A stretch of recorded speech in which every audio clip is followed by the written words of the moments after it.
Angela Martin and her son Paul were on a train to the leafy suburbs.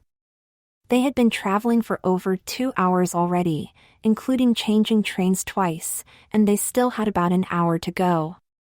Paul was looking aimlessly out the window, not very interested in his surroundings, as usual. Angela, on the other hand, was fidgety and distracted. "I'm looking forward to meeting Samantha again after all these years, so I want you to behave yourself, please, darling." Paul looked almost hurt. "I always behave myself. You did ask me to come, remember?" "I know you do. I'm just a bit nervous about meeting her again, it's been so long. I thought you might get along with her daughters, they're about your age, 18 and 20. If they're anything like I remember Sam, they'll be stunners." "Don't worry, Mum, I won't embarrass you or myself," Paul said, smiling and pushing some strands of hair that had fallen loose of his ponytail back behind his ear. Just over an hour later, they were walking on a narrow footpath, keeping their eyes peeled for any sign of Samantha's road, when a white transit van sped through a huge pool of water on the roadside. Angela just managed to step in front of the wall of water it threw up, but Paul, who had been walking behind her, was hit with such force that it knocked his skinny frame to the ground. When he got up, he was soaked, and dripping smelly brown water from head to toe. "Well, there go my chances of making a good impression." "Oh, come on, let's find this house," cried his mother. 10 miserable minutes later, they stood on the doorstep of Samantha's large house. She was insisting they step in before Paul got a chill, but his mother said there was no chance she would let him ruin her lovely carpet. It was cream and deep pile, in case you're wondering. So Paul stripped right there and came into the house wrapped in a towel. "Don't you worry about a thing, Paul, we'll have you clean, dry and warm in no time," said Samantha, noting how skinny he was for his age. "Run up and knock on the second door on the left. Kim will let you use her ensuite." He headed up the stairs, feeling pretty foolish, and not looking forward to explaining himself to this girl. He knocked, and she told him to come in. She was pretty. She was leafing lazily through a magazine on her bed. He tried to explain himself as well as he could, but he thought he came off like an idiot. Kim just smirked and pointed to the bathroom door. "My mom said you were 19, like exactly between me and my sister Becky. She can be so out of touch sometimes." "What age are you?" "I am 19. I'll be 20 before the end of the year." "Really?" "I mean, you don't look it." "Sorry, but you're what, 5 feet 6 inches? And you're so skinny." "I don't mean any offense or anything." "No, none taken." "I'll just have this shower now if you don't mind," said Paul, with his cheeks glowing with embarrassment. He got into the shower, used the shower gel and shampoo he found there, and emerged smelling sweetly with a growing sense of unease about what would happen next. He was naked in this strange girl's bedroom. He poked his head out the door of the shower room just as Kim was coming back into her bedroom. Your mother said she would sort out my clothes." "Yeah, she put them in the wash 'cause they were so dirty. She asked me to sort you out with something for the time being, but you're so small I don't think we have anything that will fit you." "Do you have any brothers?" "No," she said, stroking her chin and looking him up and down in his towel. His limbs were pencil thin, and his waist was amazingly slim, like closer to 20 inches than 30. "How about something of your dad's?" he said sheepishly. "Ha! You've got to be kidding. Dad's no giant, but you'd be swimming in anything of his. Even Becky's stuff is going to be way too big for you." "I don't want to wear anything of hers," he blurted out, sounding way ruder than he meant to. Kim looked a bit peeved at his ingratitude. "Oh really, were you thinking of something of my mother's, maybe? I don't know if she'd allow that even if they would fit you." She could see Paul squirming as she said that, and she loved making guys uncomfortable, so she pushed further. I'm thinking if we had kept any of my clothes from 10 years ago, they'd probably be a perfect fit for you, but we didn't. I hope you're not too disappointed. Paul was beyond squirming now. He had a knot in his stomach. I just meant, if you could just get me. Are you trying to give me orders? Your mother said you would be happy with anything I could find you, and that you wouldn't be any trouble. Should I tell her what a pain you're being? With his knees beginning to tremble, and his throat gone dry, Paul squeaked, I'll be good. Fine. Maybe I can find you something, and we'll try and keep you out of trouble today. Wait here and I'll talk to Becky. She left the room, leaving Paul no choice but to wait and see what she offered him to wear. He couldn't risk going down to his mother, as she'd be bound to blame him for embarrassing her in front of this family she thought were so perfect. He wished he had never even come with her now, and he just resolved to get through the day without bringing any shame on himself or his mother. If I behave with dignity, they'll have to show me some respect, he thought. Next door in Becky's room, he heard giggling. Angela and Samantha had had a really good catch-up chat. In some ways it felt as though they were the same girls that they were at 16 when they had last met. There were still the same imbalances as there had always been, although Angela had always felt them more than Sam. Sam had come from a well-off family that had become even richer as she grew up. So much so, that they had moved when she was 16, separating the two friends. Now she was married to a senior banker, and living in a large house in the leafy suburbs. Angela had always felt like second best to Sam. She came from a loving family of far more modest means.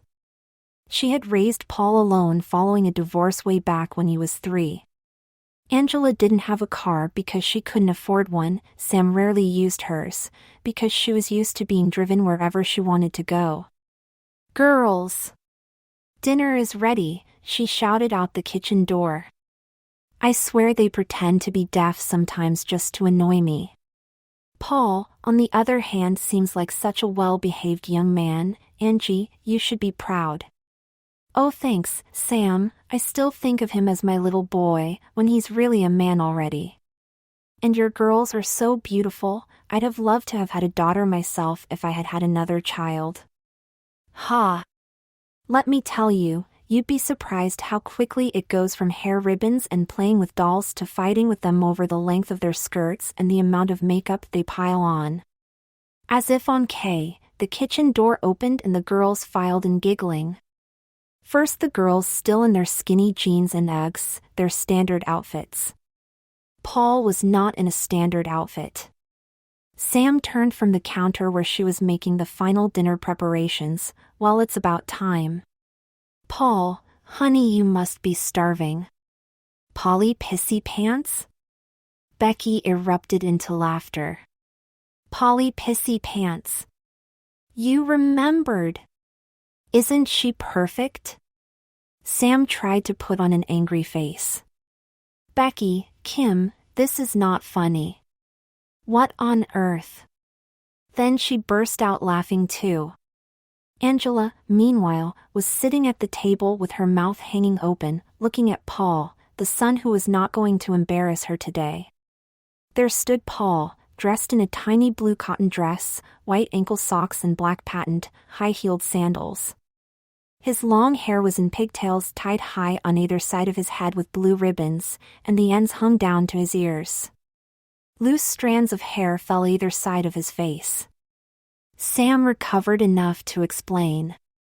Polly Pissy Pants is a doll of Becky's from years ago. She sits on a rocking chair in the old toy room now. I haven't taken any notice of her in years, but I'd notice that dress anywhere. And before you ask, no one can remember where she got that ridiculous name. That was believable, thought Angela. It looked like a doll's dress with the short cuff sleeves, gathered waist and impractically short hem. Kim was wiping tears from her eyes. Honestly, Mom, that was the only thing that fit him.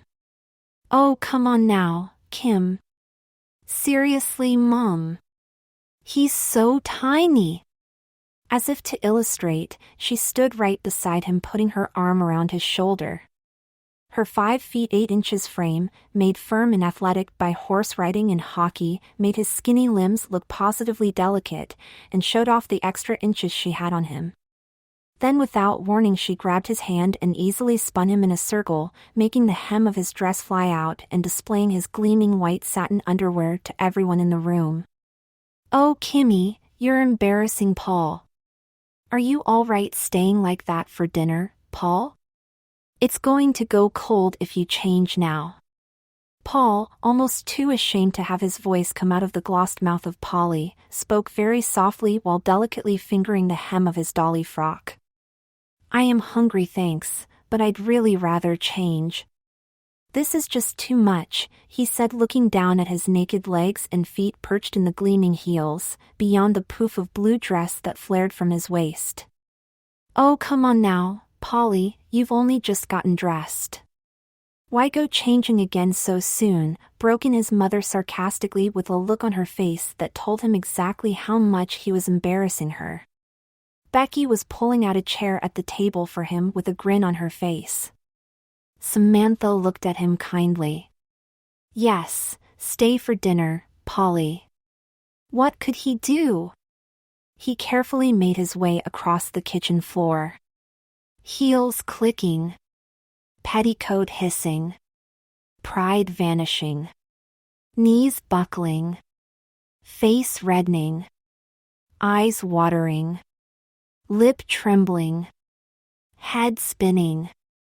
Almost 20 years old, a young man, looking like a delicate human doll. All eyes in the room followed his graceful progress silently.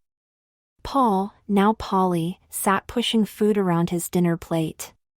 He couldn't bring himself to eat a bite. The one forkful he had eaten had felt like a sponge in his dry mouth, and his stomach was in a knot. Every time he started to relax, he would catch sight of one of his pigtails out of the corner of his eye, or glance down at his hairless porcelain thighs, and immediately would be reminded of this crazy situation. Everyone else at the table seemed fine. They all chatted away about this and that, barely paying him any attention. Sometimes Samantha would look over and smile warmly at him. She seemed like a really nice person. Kim and Becky were taking turns dissolving into fits of giggles, which was not helping matters. In fact, his mother was the only one who was studiously ignoring him. She was trying to foster an atmosphere of absolute normality by endlessly talking about anything she could think of in a vain attempt to keep everyone's attention from the fact that her son was sitting across from her looking like a teenage girl dressed like a doll. "So, Polly," Kim piped up. "Are you enjoying your little dress-up as much as you thought you might?" That sounded bad. Paul squirmed, feeling his satin-covered backside slide back and forth on his chair. This isn't what I wanted to wear. I asked you for something else. I didn't want to dress like." He looked down at the dress again, lost for words. "Aw, I know, honey, but none of my mom's stuff would fit you. You're even too little for Becky's things, I'd guess." "No, that's not the way It was like being dressed so humiliatingly in front of everyone had short-circuited his brain, so he just babbled. Now his mom and Samantha would think it was his idea to dress like this, that he even wanted to wear something of Samantha's. Silence. Samantha spoke. "Glass of wine, Angela?" "Yes. Yes, please. A big one." And off they went to the living room. "Well, that's Mom busy for the night," said Becky. "Hey Paul, you haven't seen my room yet, let's go have some fun." A long couple of hours later, Paul was again descending the stairs on his way to ultimate embarrassment in front of the two women. He knew exactly why their jaws were dropping, despite all the wine, as he meekly stepped into the living room. They saw that the girls had seen to every detail in dressing him this time. Sleek, straightened hair, glamorous French-tipped nails, a huge amount of tan from a can, low-rise bootcut jeans and a short white halter top. His jeans disguised the height of his platform heels. Presenting Polly Phase 2, the girls cried in unison. "My goodness, girls! You have really outdone yourselves this time. I could swear I was looking at a beautiful young lady. I'm glad to see you have toned her look down from earlier. She looks very classy." Paul, meanwhile, was looking at his mother and realizing that her jaw wasn't dropping out of shock, but rather because she was asleep sitting up on the sofa. Her open mouth betrayed her drunken state. "I'm afraid, Paul, your mother was very tired and the wine has sent her right to sleep. I think it would be best if you both stayed the night, darling." He wanted to argue, but before he could, Kim interrupted. "That would be perfect, Mummy, because we really wanted to bring Polly over to Charlotte's house for a while. Please say it's okay. I texted her to explain everything, and she'd so love to meet Polly. We'll go straight there and come home well before bedtime. Please, please, please." She said it in the practiced patter of a girl who is used to getting exactly what she wants, and of course Mummy gave in easily. "Well, all right, but you must take extra special care of Polly. No dallying or horseplay. And be nice to our new girl," she said, seeing them out the door and giving an appalled Polly a little hug on the way out. When he asked where they were going, Kim reminded him that if he shut up, maybe they wouldn't post his new photos on Facebook. That threat had been working pretty well all night, but in a choice between exposure on the internet and getting beaten up on the streets. "Is Charlotte's much further?" he kept asking. "We're not going straight to Charlotte's. Her parents are away, so she's having a party later, but first we're going to town for a few drinks. Come on, the train station is just at the end of the road." Although no one paid them much attention on the train, Paul was a nervous wreck. He couldn't believe how nerve-wracking an experience it was to be dressed like this in public.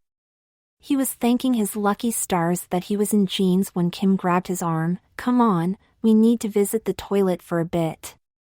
He followed her dutifully, trying to keep his balance in his towering heels on the moving train. Kim was all business in the tiny toilet cubicle. "Right, get those clothes off. We need to glam you up a bit so you get into the club without ID." Paul wanted to argue some sense into her, but he just imagined his friend's reaction to those pictures if they got onto Facebook, and did as he was told. She put him into a denim mini skirt and a super stretchy, neon yellow jersey tube top that came down over the top of his skirt. It clung to his chest, accentuating his padded strapless bra. The neon yellow really stood out against his deeply tanned body, and to complete the picture, Kim backcombed his hair to a huge volume and attacked his eyes with kohl and mascara. She further cheapened his look with dangly earrings, oodles of lip gloss and way too much blusher. Stuffing his clothes into her big shoulder bag, they were done. He caught sight of himself in a mirror as they were leaving the cubicle. "Oh God, Kim. What have you done? I look like a slapper. Please don't make me go out like this. I can't. I'll die, I'll just die." Kim laughed, called him a drama queen and dragged him back to their carriage. All eyes were on Paul as he tottered back to his seat. Crossing his legs tightly, he looked up to see the faces of women and men openly staring at him. Did they know he was a guy? Or did they just think he was a major tart? He tried to calm himself while the girls sexed up their own makeup in their compacts. To anyone looking at them, he would seem like the one who didn't know when to stop with the fake tan and big hair and makeup. He kept tugging the hem of his skirt down, hoping no one could see that his satin knickers matched his tube top perfectly. Leaving the station and on their way down the main street, his attention-grabbing outfit continued to get looks and raised eyebrows, but a lot less often as the three of them mingled with more and more pubbers and clubbers on their way out for the night. Paul was still on high alert though. His heart was out of control behind his padded push-up bra. His hairless, tanned, baby-oiled legs felt weak at the knees perched gazelle-like on his delicate heels. His black-rimmed doe eyes blinked nervously as he scanned for reactions in people's faces, wafting his long, sooty eyelashes up and down like miniature crow feather fans. "How's my skinny little girlfriend enjoying herself so far?" asked Kim. "Bloody hell, Kim, what satisfaction could you possibly be getting from this craziness? Did you not have enough fun embarrassing me at home or on the train? I could get beaten to a pulp doing this in town tonight. Come on, call it off please. Chill out, Polly, don't piss your pants. You're getting attention for your outfit, not what's under it. Everyone thinks you're a hot piece. Just enjoy it and stay in character. Swing those hips, girl, that's it. Just do what I say for a while longer, and I'll cut you loose, MK?" They ducked into a busy pub for a few warm-up shots, which Paul found calming his nerves a little bit. He was far too on edge to get drunk though. Kim and Becky were both texting away like mad on their mobiles. After a while, Becky proudly showed Paul the text on her screen, from "Mummy okay honey, enjoy your sleepover in Charlotte's. Angie is still out for the count, so I put her to bed. Be nice to little Paul though, he seems a little lost. Maybe Charlotte could loan him something pretty to sleep in." Oh no. Not only did this confirm his fears that Samantha suspected he was really into this, but that meant they had him for the night. He suddenly felt very small and helpless. His behavior certainly did not match his appearance, as he nervously bit on his glossy lower lip while done up like a hot club veteran, lost in a sea of oblivious 20-somethings. He unconsciously took another shot glass from one of the sisters, and knocked it back. It suddenly occurred to him that he would never recover from what had happened tonight. Maybe the booze was bringing out his dramatic side, but how could this experience not damage his masculinity? His conception of himself as a man was already shaky due to his diminutive size and the fact that he didn't fit the archetypal man role in any way. He had crossed a line tonight and carried on very far beyond that line. He was deep in strange territory. His manhood was not in peril, he had relinquished it. In his drink-addled mind, he decided that he would be in costume every time he wore men's clothes in the future. He'd be a pretender. At that very moment, the crowd in front of his unseeing eyes parted to reveal a section of mirrored wall, and for a moment he didn't recognize himself. He checked out the pretty Polly from head to toe before realizing she was mirroring his moves. Her hand shot up to her open mouth in shock. Her thighs squished together in a giddy disgust. "I'm no man so pretty so weak I'm lithe fake delicate failure glistening I'm prey tender exposed hidden revealed raw metamorphosis scared sacred pure pain profane disjointed thoughts and images flashed through his head in an instant, like a light-speed download shooting up from the base of his spine into the back of his eyes." His mind reeled from the intense complexity of the contrast of opposites that he felt slipping inside him like desperate eels in a bag. "You've ruined me. What am I supposed to do now?" "Count yourself lucky we're being so nice, Polly dearest," smirked Kim. "Seriously, I'll never recover from this. You've taken my manhood. My advice would be to lighten the fuck up, Paul. You think it's degrading to be a girl? That's what the real problem is. All I'm doing is giving you an insight that most men will never have. You could learn something if you weren't such a sniveling little winner." "Oh really? Well, where to, oh wise one? Where does my education continue, the bar? Maybe the ladies? No, smartarse. McDonald's. McDonald's. Final Refuge of the Damned, and Pit Stop for the Drunk. Both parties were represented, but the latter were way ahead in numbers when the three girls entered, slightly the worse for wear themselves. The place was bustling, and a dull roar of shouted and slurred conversations was hanging at ear height. They made their way up to the counter mostly unnoticed, apart from the odd conspiratorial nudge and nod in their direction, mostly by guys who were facing the prospect of going home alone. They made their orders. The shots still sloshed around inside Polly's head, making it spin a little. Feeling looser than she had earlier, she still occasionally pulled at the hem of her denim mini, remembering to keep her legs together. None of them spoke, and the look in Kim and Becky's eyes told her that they were feeling the alcohol at least as much as her. Trays full of food arrived, and they paid and started to file down through the tables, Polly bringing up the rear. And then, whoosh, Polly had that lovely weightless falling while drunk feeling as her foot slipped on a splotch of mayonnaise on the tiled floor. Bang! She hit the floor ass first, letting out an involuntary wail of pain on impact. Tears instantly squeezed out between her black-rimmed eyelids. Feeling something cold on her legs, she looked down to see her chocolate malt was sitting neatly upended on her crotch. Thick, delicious milkshake was all over the front of her skirt, and was pouring down her exposed underwear in rivers, as she sat with her legs open to the crowd. "Oh no!" she bawled. As everyone turned to look, the quietened murmur started to rise into a cacophony of laughter. No sympathy here. Laughter, pointing, camera phones by the score, but no sympathy. Eventually, Kim came to the rescue, helping her up by the arm and dragging her to the toilet. By the time Polly had calmed down, Kim had cleaned up her eye makeup as best she could, peeled off her knickers and skirt, and wiped her clean with tissues. "You're such a bloody embarrassment, Polly." The restaurant had just returned to normal when they reappeared, Polly desperately hoping no one would pay them any attention. As the first wolf whistle rang out, all heads turned to see the milkshake girl looking like a frightened rabbit. Gone was the mini skirt.